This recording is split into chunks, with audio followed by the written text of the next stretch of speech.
الوجود بوجودا طه الذي خصصه بمحاسن سلب الكريم بها وهي مودا اللهم صل وسلم وبارك عليه. أعوذ بالله من الشيطان الرجيم. بسم الله الرحمن الرحيم. الحمد لله رب العالمين والصلاة والسلام على أشرف المرسلين. أعوذ بالله من الشيطان الرجيم. بسم الله الرحمن الرحيم. الحمد لله رب العالمين والصلاة والسلام على أشرف المرسلين وآله وصحبه والتابعين ومن تبعهم بإحسان إلى يوم الدين. إنما الأعمال بالنيات إنما لكل امرئ ما نوى. فصل في قصة هنين الجزعي. wannan fasali kenan a cikin labarin gunjin wato kututturan dabino. نعم. ويعضد هذه الأخبار حديث هنين الجزعي. ويعضد هذه الأخبار حديث هنين الجزعي. hadisin nan na gunjin kututturan dabino yana karfafa waɗannan labarai da suka gabata wato ma'ajizu na sayyidina rasulullahi na magana da abin da ba a saba yana magana ba, zancensa da bishiyoyi. To a yanzu kuma za a yi magana akan zancensa da bishiya amma wacce take ta mace, dabino wanda ya mace ya zama kututtire an gididdiba shi. Bayan bishiya wacce take rayayya wato hammatacciya ma ya yi magana da ita, shi ne abin da yake cewa wannan yana karfafar waɗancan labarai da suka gabata. na'am wa huwa fi nafsihi mashhurun muntashirun. Shi wannan labari na gunjin kututturen dabino sananne ne kuma ya yadu a wajen masana sunan ma'aikin Allah sallallahu alaihi wasallama akan kansa. na'am wal khabaru bihi mutawatirun.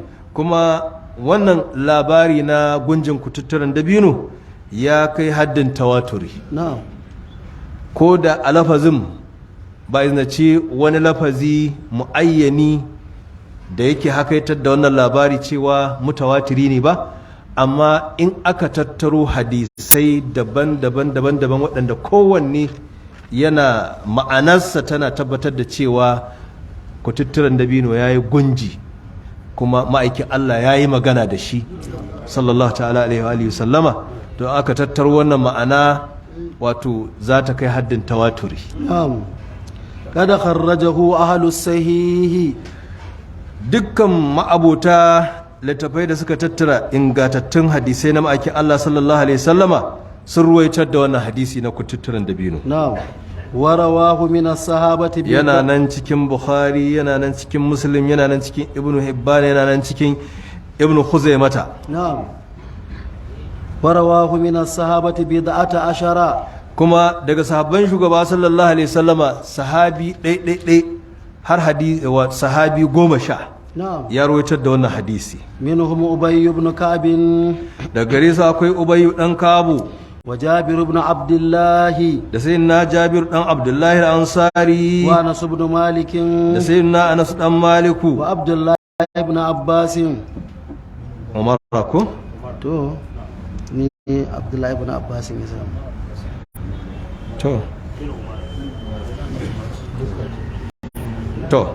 to ana an gabatar da Abdullahi ibn Umar sannan kuma Abdullahi ibn Abbasin. kwata-kwata ma babu ibn Umar. Kai ba ibn Umar ma to zai ka riskar. wa Abdullahi ibn Umar. da sayyidina Abdullahi ibn Umar. wa Abdullahi ibn Abbas. da sayyidina Abdullahi ibn Abbas. wa Sahal ibn Sa'd. da sayyidina Sahal dan Sa'adu. wa Abu Sa'id al-Khudri. da sayyidina Abu Sa'id al-Khudri. wa Buraidatu. da sayyidina Buraidatul Aslami. wa Ummu Salamata. da sayyidatuna Ummu Salamata. to ni kuma kaga anawa babu Buraidatu.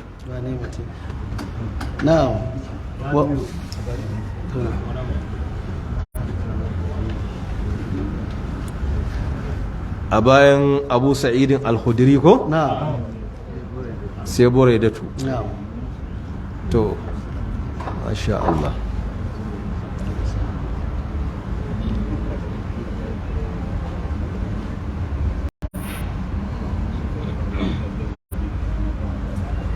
Na'am.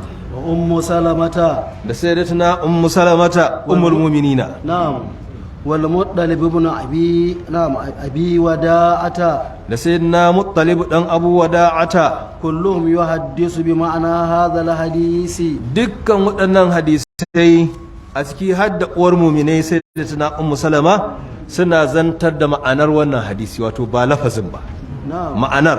na'am Wato yana ishara zuwa cewa wannan hadisi ne mutawaturi, amma tawaturi ma'anawi, to na'am ba lafzi ba. to na'am qala at-tirmidhi Mallam Tirmidhi ya faɗa wa hadisu anas sahihun hadisin Anasu ingantacce ne. qala jabir ibn abdullah Sayyidina Jabir dan Abdullahi al-Ansari ya faɗa kana al-masjid masqufan ala juzu'i nakhlin shi masallacin shugaba sallallahu alaihi wasallama ya kasance abin rufawa a bisa wato tumbobi na icen dabino. na'am Icen dabino su ne aka yi tumbar masallacin ma'aikin Allah na'am da su aka ɗora rufin to akai. نعم فكان النبي صلى الله عليه وسلم إذا خطب يقوم إلى جزء منها Shugaba sallallahu alaihi wasallama ya kasance in zai hudu ba sai ya tsaya a daidai wata tumba daga cikin waɗannan tumbobi na icen dabino. نعم فلما صنع له المنبر Yayin da aka ƙera wa ma'aikin Allah minbari, نعم سمعنا لذلك الجزء صوتا كصوت العشار wannan wato kututturan dabino wanda ma'aikin Allah yake tsaya a kansa in zai hudu ba, ga mafhumi zai zama shi wannan ba a bar shi kamar sauran tumbobin sun tafi sun tankare har zuwa rufi ba. Wato shi wannan saboda a hikimarsu ya zama kamar nan ne inda ma'aikin Allah zai dinga hawa yana gabatar da hudubar, shi sai aka yanke shi ya zama da ɗan tudu. In ma'aikin Allah ya tashi zai yi huduba don ya ɗan ɗaga, sai ma'aikin Allah sai ya taka sai ya hau kai, shi ne mafhumi. To sai aka ƙero ma'aikin Allah sallallahu alaihi sallama mimbari. Shi kuma mimbarin ana faɗa matattakala uku ne har inda ma'aikin Allah ke tsayuwa a kansa, kuma kowace matattakala kamar zira'i guda, kuma faɗin inda ma'aikin Allah ɗin sallallahu alaihi wasallam yake tsaye faɗin zira'i ɗaya, so kuma waɗancan tsayin zira'i guda. Shi inda ma'aikin Allah yake hawa faɗinsa zira'i guda, faɗin kuma waɗancan matattakala ta ɗaya da ta biyu in an haɗa su zira'i biyu. Aka gaba ɗaya wato faɗinsa zai kama zira'i uku kenan. Zira'i shine hannu ko kamu kuke cewa ko? Shi ake cewa kamu? Shine kamu guda. Shine zira'i kamu guda. Shi me bambancin kamu da kuma yadi? Shi gaba ɗaya ke gaba gaba sukan zo ɗaya ko da bambanci? Waye ce la'anan? To kai za mu saurara. Yaya ma'aunin zai zama tsakanin kamu guda wato zira'i da kuma yadi? To wato yadi ya fi zira'i tsayi. Yawwa to shi kenan. Kada jahizatu qawla kulli khadili. Amin amin amin. Gaba ake cewa. Gaba daya. To gaba ba kamu ba? To shi kuma kamu ba? Kamu shi kuma daga gwiwar hannu zuwa yan yatsu. Daga ina? Gwiwar hannu zuwa yan yatsu. Daga gwiwa? Zuwa yan yatsu. Zuwa yan yatsu shine kamu? Kamu daya. to shine zira'in ai shine zira'in shi kuma yadi shi suke cewa gaba daya to shine daga wajen kirji wuya saitin tsakiyar wuya zuwa can ƙarshen tafin hannu to shine kamu gaba daya a gaba kai to masha Allah to dama fa su sunan unguwarsu kenan fa sauran ɗinki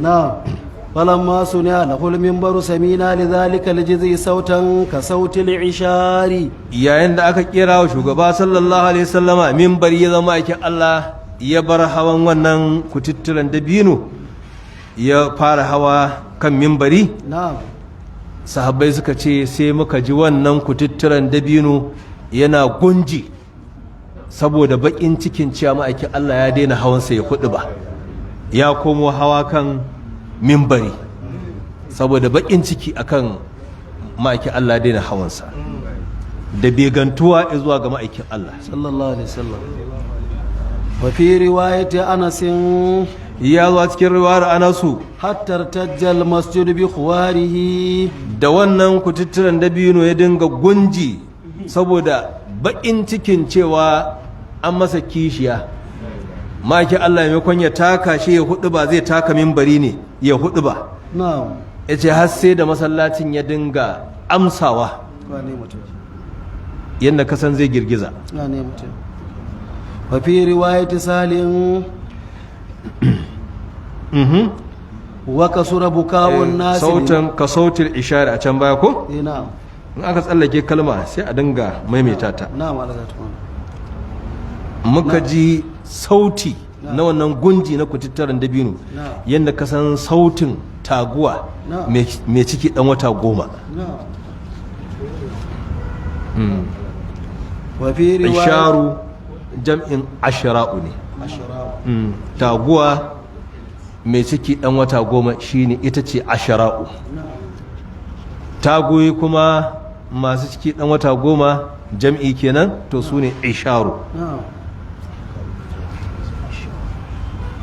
وفي رواية أنس حتى ارتج المسجد بخواره a riwayar sayyidina Anasu cewa masallacin ma'aikin Allah sai da ya amsa saboda wannan gunji da kututturan dabino dingai na'am wa fi riwayati Salim wa kasura buka'un nas lima ra'aw bihi to kan na sake mantawa yau ma astaghfirullah zan yi kutse akwai sanarwa da nake so na yi ta kafafen yada labarai da za a dinga sauraron karatu na bana insha Allah za a dinga sauraro kamar da aka adanta insha Allah a gidan rediyon jihar Kano karfe 6 zuwa karfe 7 na yamma daga yau din nan insha Allah kuma za a ci gaba har wa yau da sauraro a rediyon jihar Jigawa rediyon dutse kenan nan ma kamar da aka saba da karfe 6 na yamma zuwa karfe 7 na yamma shi ma muna sa ran insha Allah daga yau za su fara sannan akwai arewa FM nan ma za a dinga sauraron karatun ashfa a kullun a nan birnin Kano da kewaye da karfe 7 na yamma zuwa karfe 8 shi ma daga yau insha Allah ta'ala akwai Dala FM ita ma za a dinga sauraron karatun ashifa na bana a birnin Kano da abin da ya daurance ta insha Allah kullum ita ma da karfe 7 na yamma zuwa karfe 8 na yamma gyara a sanarwar jiya da ne ta Vision FM ta jihar Katsina na ce muku za a dinga sauraron ashifa karfe 8 ba 8 ba ne karfe 5 ne na yamma zuwa karfe 6 ranakun litinin laraba alhamis juma'a mutanen katsina za su iya sauraron karatun ashifa a Vision FM daga yau din nan insha Allah karfe 5 na yamma zuwa karfe 6 na yamma duk ranakun litinin laraba alhamis juma'a a ranakun talata asabar lahadi kuma za a dinga sauraron ashafa karfe 10 na dare zuwa karfe 11 na dare insha Allah a Bijin FM Katsina. Sai akwai wanda na mance ku? To yanzu waɗannan dai su ne suka fara zuwa, akwai wasu suna tafi insha Allah. Waɗanda duk suka yi wannan bajinta suka yi wannan makaranta hidima, to Allah ya saka musu da alkhairi. Gurbin da allura ta fita Allah mai da dutsen Uhudu, alfarmar shugaba sallallahu ta'ala alaihi wa alihi wasallam. Social media kuma dama tana an soma sauraron karatu. Facebook kamar da na dan soma leƙawa na ga da ƙasashen waje ana samun masu bibiya, wasu daga Saudiya, wasu daga ina ne. Alhamdulillah haccan ƙuryar mutanen akwai masu sauraron karatun Ashifa. Na ga wani ya sa shi daga birnin Riyadh yake sauraron Ashifa, wani ma ya faɗa shi kuma daga birnin ina ne, shi ma a Saudiyan ne. Diddai ba daga inda, to daga duk faɗin duniya dai duk wanda yake da intanet ya kamo shafin suna na suka saka, sun ɗauko wani abu suka sa kuma to asiyu ne aka sa ne kuma to wannan abubuwan da kuka sa a farko sannan kuma ƙasiyu ne shi kenan ko? Amin amin amin. To sai kuma fejin Nasiriya Kadiriya na kuma kamar da na sanar jiya, ina daɗa jaddadawa 'yan uwa in Allah ya kai mu juma'a ta sama insha Allah ta'ala za mu gabatar da addu'a ta shekara-shekara da muke gabatarwa, wanda a bana insha Allah za mu gabatar da wato addu'a ta cika shekara 8 kenan da wafatin Sayyidatina Ummul Anwari. Allah sabunta rahma gare su da ita da Amirul Jeshi da liman da sauran yayyanmu da kannanmu waɗanda duk muka rasa su da sauran iyayen namu. Allah sabunta rahma gare su, mu kuma Allah ba mu cika da imani. amin ya rabbal alamin. wa fi riwayati sahalin wa kasura buka'un nas lima ra'aw bihi, ya zo arwaya sayyidina Sahalu, wa kasura buka'un nas lima ra'aw bihi, kukan sahabbai ya yawaita saboda irin abin da suka gani daga shi wannan kututturen dabino. Masallacin gaba daya sai ruruce sai kuka, wani mutum saboda sai suka ga ice kenan yake kukan begen ma'aikin Allah, yake kukan ma'aikin Allah ya daina hawansa, wannan ice ne yake kuka akan haka. suka ga ai dan adam shi ya fi cancanta ya kukan bege ga manzon Allah, da haka sai ya musu fami kowa kafin ka ce me wannan sai kuka masallaci sallallahu ta'ala alaihi wa alihi wasallam. wa fi riwayatil muttalibi, ya zo a cikin riwayar sayyidina Muttalib dan Abu Wada'ata wa ubayyin, da riwayar Ubay dan Ka'abu, hatta tasadda wa inshaqqa, da ya dinga gunjin nan yana fidda wannan kakkarfan sauti har sai da ya kekkece daddare. To kai ka san sautin da ya fita din ba karami ba ne, sautin da kututturen dabino zai fidda shi har ya kai ga haddin da ya tsatsage ba kaɗan ba ne, ya kusa ƙarar bam. lallai kan. Kuma shi yasa aka ce sai da bangwayen masallacin suka dinga ansawa. la ilaha illallah Sallallahu ta'ala alaihi wa alihi wasallam. hatta ja, Hakika na'am, duk halitta banda banda aljanda mu bil adama sun san sun san Allah Allah, kuma kamar da suka san Allah Allah kuma sun san manzan Allah, sun san Allah Allah sun san manzan Allah. Hakika duk halitta banda aljanda mu bil adama sun san manzan Allah, kamar da suka san Allah Allah to kuma sun san manzan Allah. sallallahu alaihi wasallam. Alhamdulillahi rabbil alamin wa ma arsalnaka illa rahmatan lil alamin. sallallahu ta'ala alaihi wa alihi wasallam. Amin.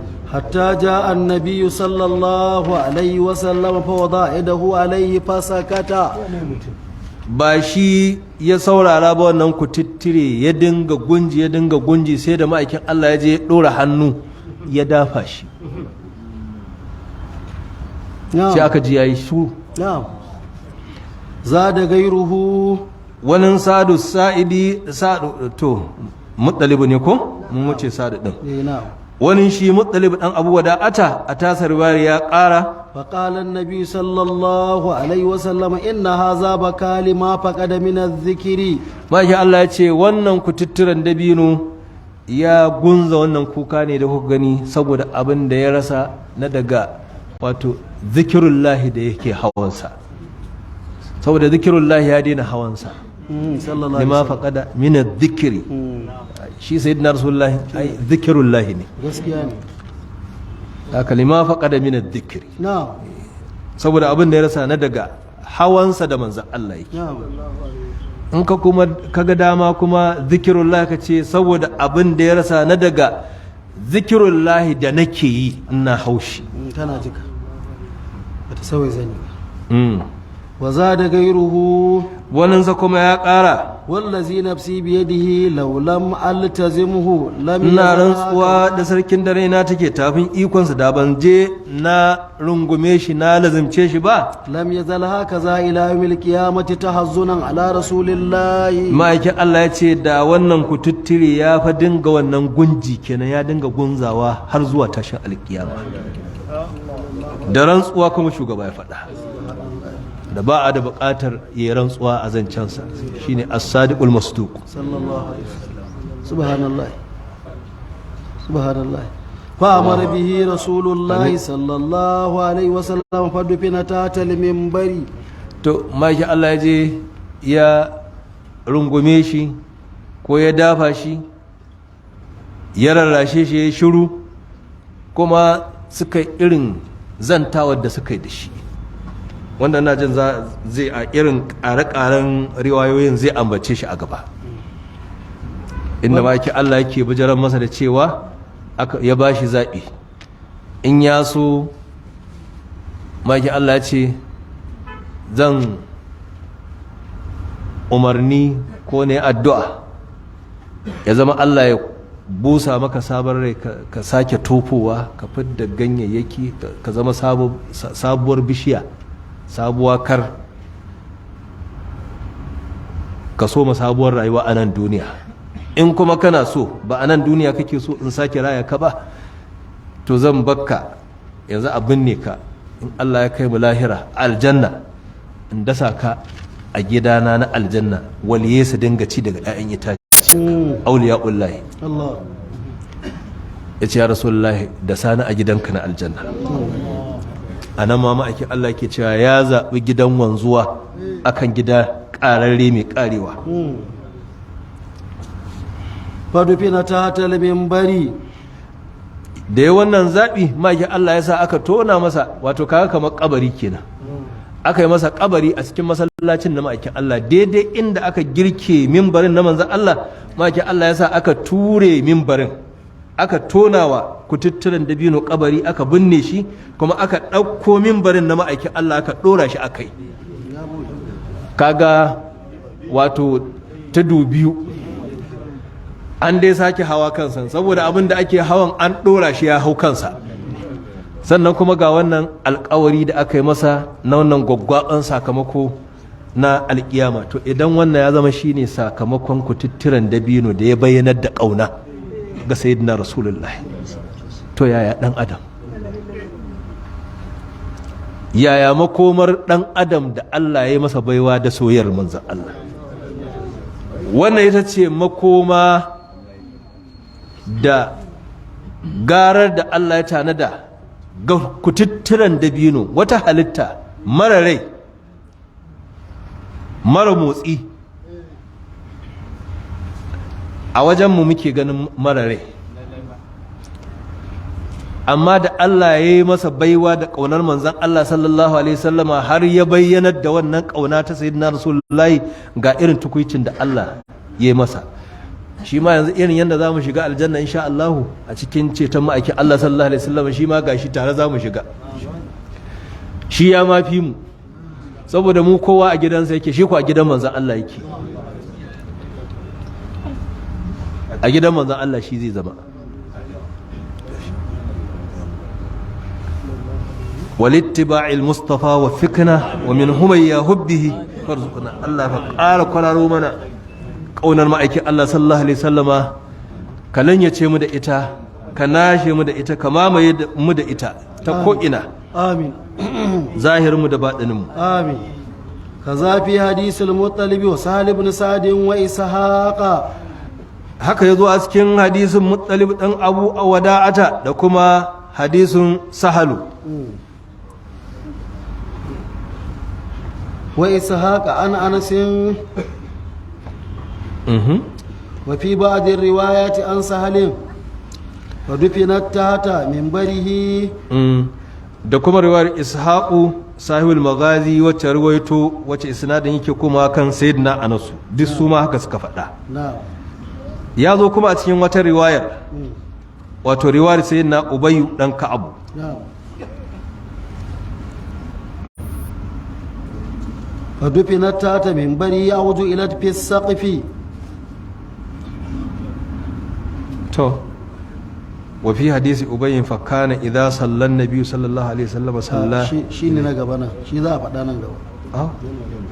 muna samun bambancin nasu hade. to ni a nawa shi aka fara gabatarwa. to na'am. to wa fi ba'd riwayati an sahalin fa dufinat tahta minbarihi. ne a wasu riwayoyin ga shi sahalu cewa aka binne wannan kututturen dabino tahta minbarihi a ƙarƙashin mimbarin ma'aikin Allah. awju ila fi saqfi. abuwa kaga anan ya faɗa, ku bani biro ne alama. a cikin sharhin da kansa shi ma ya kawo ya ce wa fi ba'adin riwayati ko wa fi ba'adin nusakhi huna, sai ya kawo wa fi ba'adin riwayati an sahalin fa dufinat tahta minbarihi na'am. aw ju'ilat fi saqfi. na'am. wato a ita nuskar ta shehunar hafaji babu wannan, ba wannan jumla. to na aka binne shi kututturen dabino na a ƙarƙashin mimbarin na ma'aikin Allah sallallahu alaihi wasallama, na ko kuma aka cicciɓa shi aka saka shi a sama aka gicciya shi a cikin rufin na masallacin ma'aikin Allah sallallahu alaihi wasallama. to saɓanin riwaya. to wa fi hadisi ubayyin Ya zo cikin hadisin sayyidina Ubayyu, fa kana idza salla an-nabi sallallahu alaihi wasallam salla ilayhi. sai ya zama shugaba sallallahu alaihi wasallama ya kasance idan zai yi sallah sai ya fuskance shi, ya sa shi tsakaninsa da alƙibla. na'am. falamma hudima al-masjidu akhadhahu. wato ya zama kamar sutura kenan. na'am. to in za mu haɗa sai mu ce wato yana a ƙarƙashin mimbarin kenan. to wato sai ya zama aikin Allah ya mayar da alƙiblarsa ta zama kamar daidai mimbarin nasa, to na'am. ga mimbarin kuma shi kuma kututturen gashi a ƙarƙashin mimbarin na'am. kuma daidai na ma'aikin Allah yake tsayawa gaskiya ne. in zai fuskanci alƙibla. na'am. falamma hudima al-masjidu akhadhahu ubayyun. to haka yawan zo a cikin masallacin shugaba sallallahu alaihi wasallama har sai da aka zo lokacin da za a yalwata ginin masallacin ma'aikin Allah a sabunta shi. to da aka rushe masallacin sallallahu alaihi wasallama zamanin sayyidina Umaru, to sai sayyidina Ubayyu ya dauka ya tafi da shi gida. fa kana indahu ya zama ya koma wajensa ila an akalatuhu al-ardu. har zuwa lokacin da gara ta cinye shi yana hannun sayyidina Ubayyu dan Ka'ab. wa'ada rufatan. ya koma ya rididdige. na'am. wa zakara al-isfira'i. wannan aikin magabatan namu ne, to na'am. amma da ina ma ba a raba shi daga gurbin da ma'aikin Allah ya ajiye shi ba, ina ma da ba a ɗauke shi ba. alkamalu lillahi. bai kyau ya zama ga inda ma'aikin Allah ya masa mahalli sannan kuma a ɗauke shi daga nan, ba ma a cikin masallacin ba, to manyanmu ne suka yi, ya sunkuce shi gaba ɗaya tafi da shi gida. A masallacin ba zai adanu ba? Shi kwaɗayinsa ne na albarkar kututturen dabinan, kwaɗayinsa ne. Hausa sun ce duk so ne, amma wai san kai yayi. To ana gaskiya shi shugaban namu san kai yayi, ya ɗauke shi daga masallaci ya kai gidansa, wato ya zama nasa shi kaɗai. Da aka shi ma masallacin da aka ruguza, shi ma ina ma da ba a ruguza shi ba, a samu wata nahiya da za a yi tausi'a sai a ƙaru, amma ainihin ginin na ma'aikin Allah na asali ina ma da an ban mana shi. Kuma duk wanda ya biyo baya shi ma an sake wata tausi'a zamanin sayyidina Usman. Haka aka dinga yi, halifofi duk wanda sitiyarin wajen ya shigo hannunsa sai ya zama al'ada zartacciya tsakaninsu, kafin a ce mutum ya yi zamaninsa ya ƙare, to sai ya yi ƙoƙarin shi ma sai ya sabunta ginin wajen. Haka ake ta har abin ya zo wannan zamani, su ma waɗannan na wannan zamanin su ma suke irin nasu abin da suke yi. Ina ma da an ban mana asalin, yau a ce duk wanda ya je wajen nan gashi zai samu arzikin ya ga ainihin ginin shugaba, ka shiga tubala ne da tumbobi tun na ginin manzan Allah sallallahu alaihi wasallama, irin yadda su suka rabota da shi. A ce mu ma sun wanzan mana da wannan arzikin, sun wanzan mana da wannan albarkan, mu je mu gani da idanmu, mu shafa da hannunmu, mu runguma, mu lillika jikinmu a ciki. Ina ma sun yi mana wannan gata. Ni dai magana gaskiya ni haka na fi so.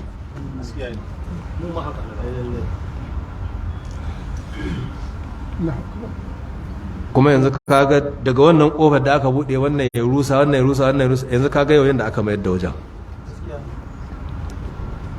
ga yanda aka mayar da wajen, ko ba mu san nan gaba ya za a mayar da shi ba, ba mu san nan gaba shekara 50 mai zuwa, shekara 100 mai zuwa ya za a sake mayar da wajen. Daga Madinan har Makka, wallahi waɗannan tumbobin icen dabinan da zarbar dabinan ko tanka da aka yi rufin masallacin da ita, da waɗannan tubalan na ƙasa wanda manzan Allah da sahabbansa suka taya shi, suka kwaba, suka dinga kinkimar waɗannan tubala, suna ajiye, suna aza wannan kan wannan. Wallahi mana ba wannan ginin yanzu da ake mana na gilasai da siminti da ko tubalin zinare za su sake mana ginin, wallahi sau miliyan, sau biliyan, sau tiriliyan gara wancan. Da ce yau an mayar mana da haramai ne ginin tubalin zinare, mu sau tiriliyan, sau saksiliyan gara an ban mana shi a bisa yanda tubalan manzan Allah suke. Mu je mu yi tozali da Ka'aba irin wacce manzan Allah sallallahu alaihi wasallama ya rayu ya tafi ya bari a duniya. Mu je mu ga masallacinsa irin yanda shugaba ya gina abinsa ya tafi ya bashi. Saboda wannan kaɗai ya ishe ka wato sinadari da zai farfado da imaninka. Yanzu in ka je haramai ne sai ka yaƙi kanka, ɗan maɗi-maɗin imanin da ka tafi da shi za ka dinga mammakonsa kana tsari abinka. Ta da an kwaso wannan kyale-kyalen Amerika da Paris da Berlin da ina ne da Tokyo, duk wannan kyale-kyalen da an yaɓe. Haka in ka je ba za ka ga wani abu da zai dinga tunatar da kai irin wancan zamani mai alkhairi mai albarka, yamar da kai zuwa wancan zamani manzo Allah sallallahu alaihi wasallam an kwashe ka tafiyar yaji da kai an tafi da kai zamanin dujal sai abin da zai ƙara maka ƙiƙasa zuciya ya ƙara dasa maka kwaɗayin abin duniya da ƙimanta ƙyale-ƙyale na duniya shi ne abin da an ka je wa duk za ka tarar a yaba a wajen nan a maimakon inda an ba a yin da yake a asali in muka je an ce mai bahaushe ya ce waiwayi adon tafiya da yadda duniyan nan ta kai ga yanzu ga wannan kaskon karo din mu je mu ga yadda masallacin na shugaba yake ba masallatanmu masu AC masu kafin masu mene to na can AC na can in ka je AC na can ya fi na duk sauran masallatan duniya kafin din can ya fi na duk sauran masallatan ku na sauran duniya kyalen duk da yake a can ya fi na to wani wa'azi za ka samu kuma a bashi an da yake sai mu je mu ga kamar jibrilu ne zai sake saukowa muga kamar shugaban ne a tsaye muga kamar shaƙan numfashinsa muke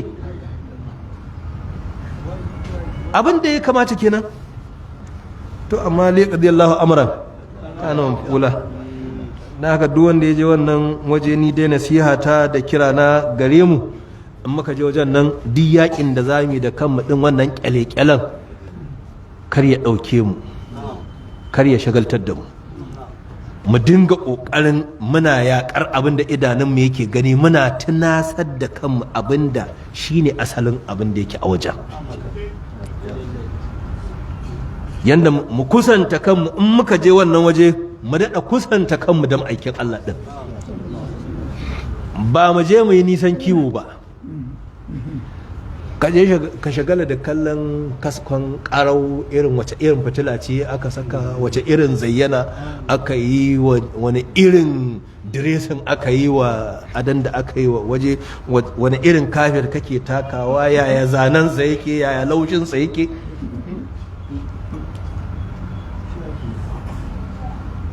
waɗannan duk muguyatu ne ya kamata in mun je mu dinga wannan jan aikin muna yaƙar waɗannan muguyatu muna ƙoƙarin tsayawa muna tarkizi akan abin da yake shine ruhin wajen Allah ka ba mu istiqama ka inganta imaninmu sawa'un muna Madina ko muna Makka ko muna Kano ko muna Katsina ko muna Zazzau ko muna ko ina ne a duk inda muke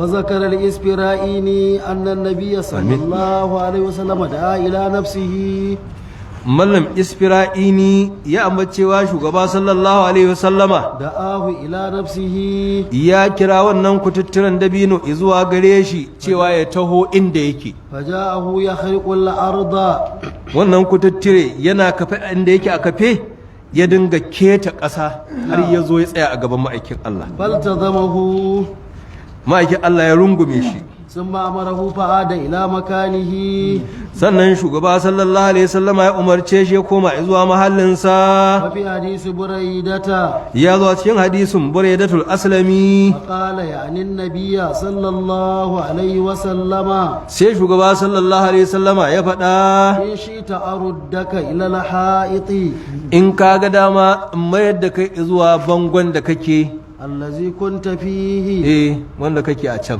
tambutu laka uruquka Allah ya sake farfado maka da rayuwarka ya zama sayoyinka su tsoro wa yakmulu khalquka ya zama halittarka ta zama sabuwa zarba duk ta fito maka na'am ka zama sabon dabino na'am wa yujaddadu laka khusun wa thamaratun kuma ka fito da ka tamfatsa 'ya'ya na wa in shi ita agriska fil jannati in kuwa kaga dama shikenan ka haƙura a yanda Allah yake yanzu ajalinka yayi dinnan to abin ne ka in binne ka nema kabari kuma in dasa ka a gidana na aljanna wa yakulu awliya'ullahi bin samarika waliyan Allah su dinga ci daga 'ya'yan itaciyarka summa asgalahu an-nabiy sallallahu alaihi wasallam yastami'u ma yaqulu sannan shugaba sallallahu alaihi wasallama ya kasa kunne yana sauraron irin amsar da yake faɗa masa na'am فقال بل تغرسني في الجنة kututturan dabino ya ce ya rasulullahi na zaɓi ka dasa ni a gidanka na aljanna ويأكل مني أولياء الله waliyan Allah su dinga ci daga 'ya'yan itaciyata وأكون في مكان لا أبلى فيه in kasance a mahallin da ba zan tsufa ba a cikinsa ba zan halaka ba فسمعه من يليه wanda duk yake daura da ma'aikin Allah a wannan guri ya ji irin amsar da kututture ya bai ma'aikin Allah فقال النبي صلى الله عليه وسلم قد sai فعلت shugaba sallallahu alaihi wasallama ya ce da kututturen dabino ya ce to nayi na gama نعم hakan zan maka نعم ثم ba ma zan maka ba ya ce nayi ce na riga nayi نعم ثم قال اختار دار البقاء على دار الفناء sannan shugaba ya ce wannan kututture ya zaɓi gida wanzajje a bisa gidan da yake ƙararre wato duniya ya zaɓi lahira akan duniya kututturen dabino kenan نعم amma yau mutum nawa ne dan adam nawa ne zai zaɓi haka wane mutum wane mutum yau da 'yan adam muna zaɓar gidan lahira akan gidan duniya duk musibin nan da suka cika duniya da a same su balahiran da ake ta yi da a yi ta yanzu akan zaɓi a zo ana kashe-kashe subhanallah ana kisan kai subhanallah sai ka ce kiyashi za a murje subhanallah yanzu wanda ya imani da lahira zai dinga yin irin wannan ba zai ba ba zai so ba ma wai wanda ya zaɓi lahirar ba wanda ya yi imani ma ya yadda cewa akwai lahirar zai dinga irin wannan taɓargaza yau da ake yi sam to yaya kuma ga wanda a bayan ma ya yadda akwai lahira kuma ya zaɓi lahira akan duniya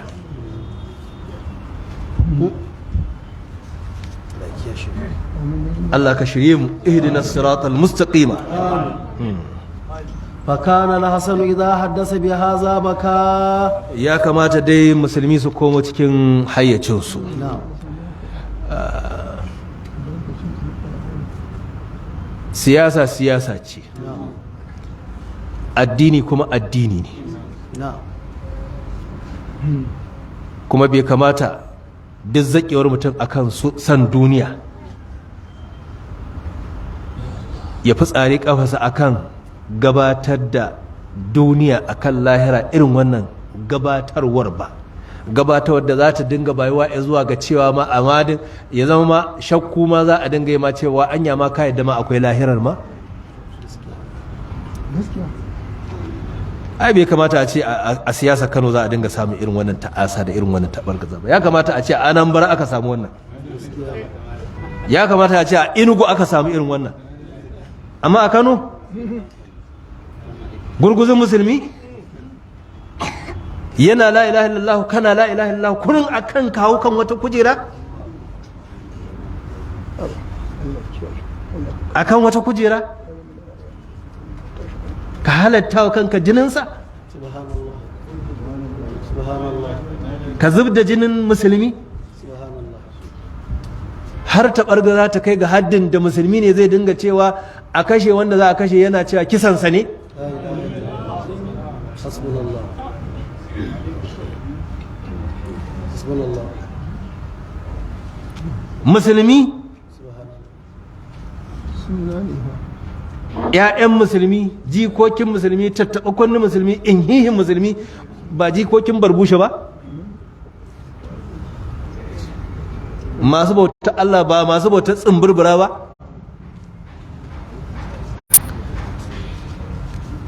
Allah ka gyatta mana waɗannan al'amura siyasa Kano ta muzanta ta ƙazanta Allah muna roƙonka muna kama ƙafa da sayyidina Rasulullahi Allah ka sa sanadiyar wannan sakamako na wannan zaɓe da aka yi na bana ya zama an samu gyara amma wannan abin ya muzanta ya ƙazanta ko muku yi siyasa mana ku yi hamayar da za ku yi wanda Allah ya bawa ya bashi wanda Allah bai bashi ba kenan kuma sai a tare gaba kuma ba wanda ya rasa ci ya rasa sha a cikinku ba wanda ya rasa sutura, ba wanda ya rasa gida cike da kayan alatu, ba wanda ya rasa motoci na alfarma. Duk abin da za ku a ce ma za a yi kwaɗayin mulkin ma saboda ma a tara shi saboda haɗa musamman duk kun tara ɗin, duk kuna da shin. To a saisaita a sassauto don Allah, kar abin nan dinga zama ko halakun ko malakun. Ai abin da kuɗin za a yi ko halakun ko malakun a kansa sai addini, amma ba siyasa ba. Allah ka busa mana rai na imani, ka farfado da imanin bayinka, komo da mu kan turbar ma'aikinka. Wannan maguzanci da 'ya'yan musulmi suka runguza zuwa gare shi, musamman 'yan siyasar mu da suka yi wannan nisan kewu suka faifaye cikin gaba da ƙiyayya ta siyasa. Allah ka kawo mana ƙarshen wannan musiba haka, Allah ka yayi su waɗanda aka rakito wannan tarangahumar da gare su. Haka aka ga suna yi yanzu a Ingila, in an yi zaɓe haka ake yi, a Faransa haka suke yi, a Amerika haka suke yi, a Germany haka suke yi. sai mu da mun mai da kanmu dabbobi.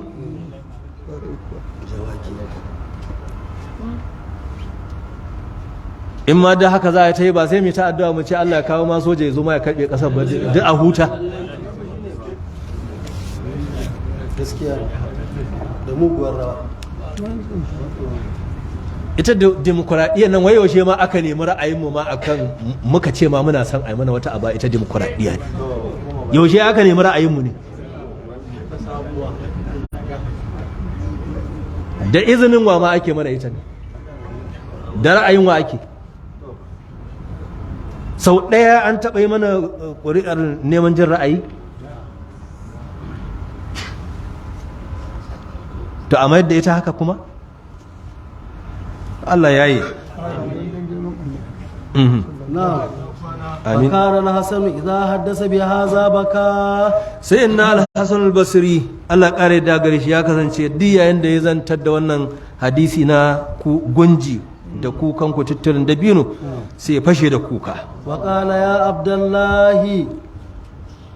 Abdullahi ko ibadallahi? Wa qala ya ibadallahi. Yace ya bayin Allah waɗanda yake zantar da su hadisin sai ya magana da mutane ya motso musu imani. Sai ya bayin Allah. Al-khashabatu tahinnu ila rasulillahi sallallahu alaihi wa sallam shauqan ilayhi. Wannan fa ice kenan ba bishiya ba, saboda ai bishiyar ta mutu ya zama ice kenan.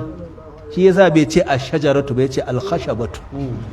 Ice kenan yake bege zuwa ga manzon Allah sallallahu alaihi wa alihi wasallam, shauqan ilayhi limakanihi. yake kuka saboda tsabar begantuwa zuwa ga manzon Allah sallallahu alaihi wasallam, fa antum haqu anta.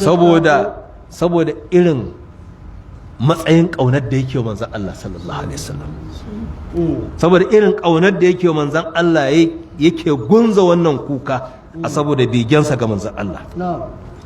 Ice fa antum ahqu an tashtaqu ila liqa'ihi. Magana da waɗanda yake suke gaban sa yace ku ka fi cancantar ku fashe da kuka saboda begantuwa zuwa ga haduwa da manzon Allah sallallahu ta'ala alaihi wa alihi wasallam.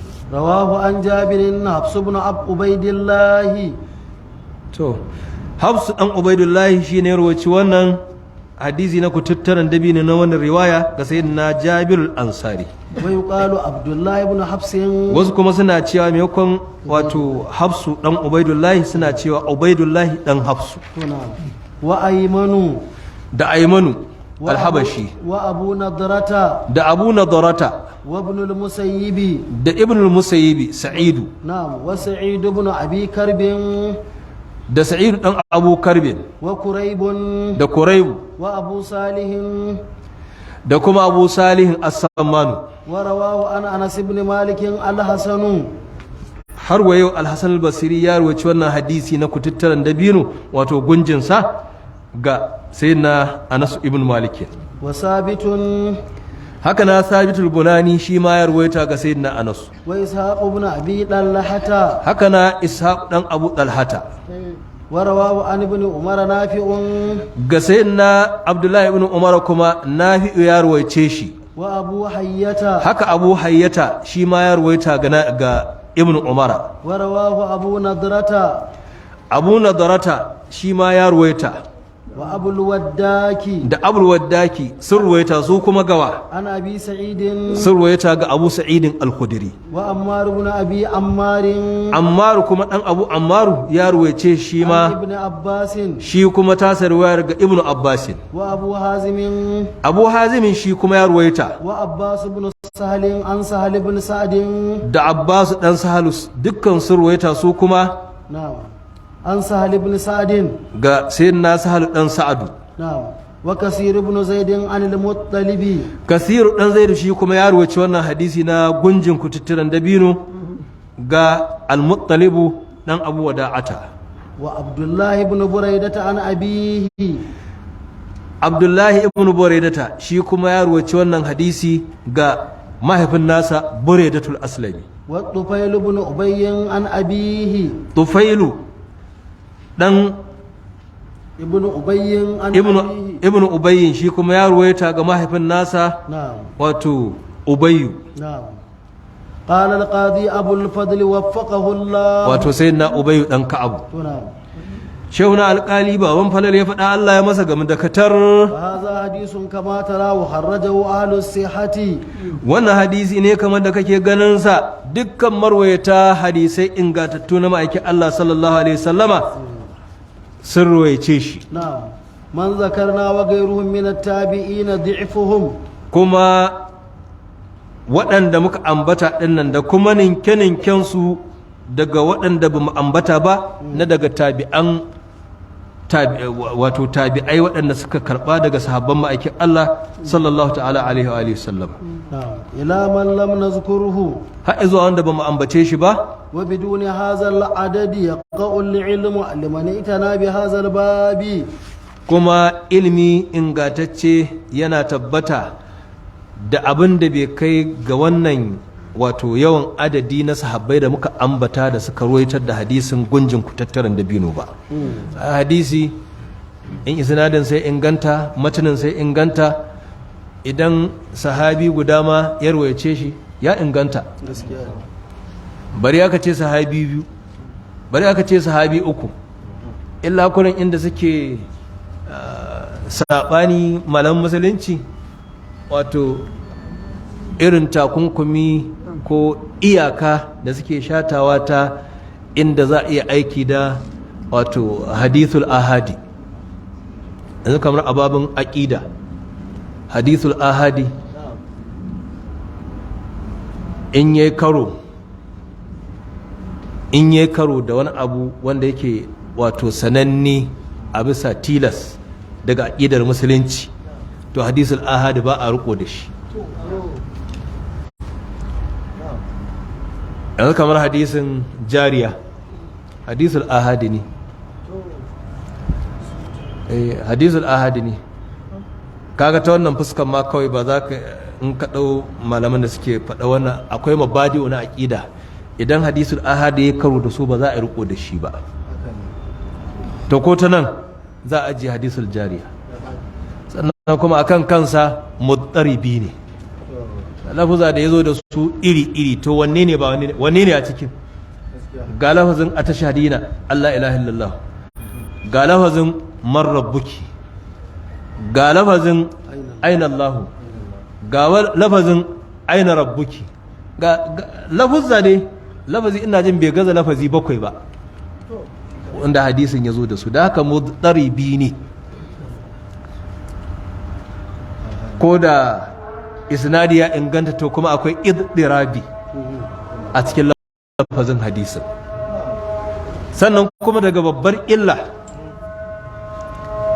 Allahu akbar ashhadu an la ilaha illallah ashhadu an la ilaha illallah ashhadu anna muhammadar rasulullah ashhadu anna muhammadar rasulullah hayya ala salah hayya ala salah hayya ala falah hayya ala falah Allahu akbar la ilaha illallah sayyidina muhammad wato ta'arifi da malaman hadisi suka yi na hadisi sahihi sun yi ta'arifi mai kyau na hadisi sahihi amma ba sa lazimtar wannan ta'arifin nasu. In malamai suka tashi inganta hadisi ba sa sau da dama sai su mance ta'arifin da suka yi mana na me ake kira da hadisi sahihi. Me bai kuniya yana faɗa awwalu has sahihu wa huwa mattasal isnaduhu wa lam yashudda aw yu'al. yarwihi adlun dabidun an mithlihi mu'tamadun fi dabtihi wa naqlihi. wannan shine ta'arifin hadisi sahihi a wajen malamai na ahlus sunna. amma a kullum in suka tashi abinda yake wato dauke tunaninsu mattasal isnaduhu ina yarwihi adlun dabidun an mithlihi mu'tamadun fi dabtihi wa naqlihi. amma wannan rukunan na farko ba sa aiki da shi. lam yushadda aw yu'al ba sa aiki da wannan, saboda da malaman musulunci suna aiki da wannan rukunan guda biyu, wato kubutar hadisi gabaran shizuzi da kubutar hadisi gabaran dukkan wata illa da za ta yi masa burma a cikin ingancin nasa, da saɓane-saɓane da rigingimu da ake ta fama da su a musulunci da dama da ba a je kansu ba. saboda da komai ingancin isnadin hadisin da tuni za a soke shi. to amma sai su mance da wancan zancen shuzuzi, sai su mance zancen illa. komai shazzancin hadisi in dai riwayarsu su a wajen suka ga wane babu wani na soka shikenan sai ce ya inganta. komai irin gurgun dumar illar da matanin hadisin ta kunsa shikenan in dai wane shikenan aka samu ittisalus sanadi shikenan sai su ce ya inganta. to ina aka kai zancen lam ya shuzza, ina aka yi lam yu'al, ina aka kai wannan. da ana izina da wannan ba za a ɗauko zancen hadisin cewa iyayen ma'aikin Allah ba aljanna suke ba. da ba wani malami a musulunci da zai saɓani akan cewa wannan hadisin ba ingantacce ba ne, saboda bai cika sharuɗan inganci ba. riwaya isnadi ba shine kadai abin kallo a wajen inganta hadisi ba, sai an kalli da isnadinsa da mataninsa. komai ingancin isnadi idan matanin bai inganta ba to bayan da za a yi hadisin ya inganta. kamar da hadisi komai illar isnadinsa idan mataninsa ya inganta ƙaryaka ka ƙaryata shi. akwai hadisi da dama wanda isnadinsa ingantacce ne amma matanin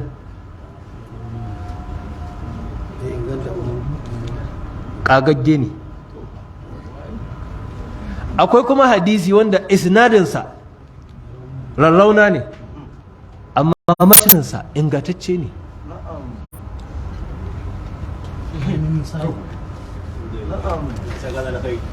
amin amin.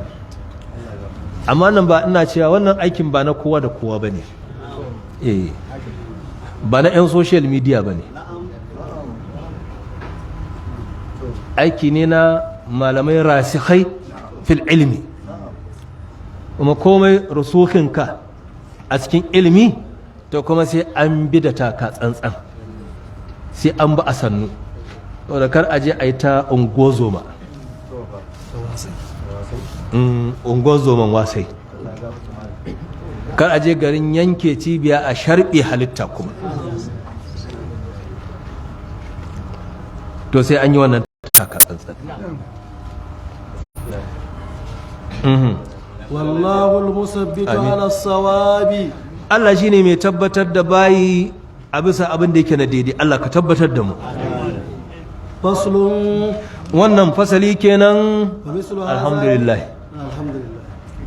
أمانا من الأهوال يا خير عالمي بذل سؤالي يا طبيبي وحاكمي أجرني من النيران وصلي على المختار من آل هاشم شفيع الورى يوما إذا أمرهم شطا اللهم ابن الله جامعا وجامعة بتان الأولياء العلماء ما ينبت الربيع البقل بارك لنا فيما إلى القيامة آمين اللهم ابن الله جامعا وجامعة بتان الأولياء العلماء كما ينبت الربيع البقل وبارك لنا فيهما إلى يوم القيامة آمين اللهم ألف بين قلوبنا أصلي ذات بيننا اللهم ألف بين قلوبنا أصلي ذات بيننا اللهم ألف بين قلوبنا أصلي ذات بيننا دي إن شاء الله آمين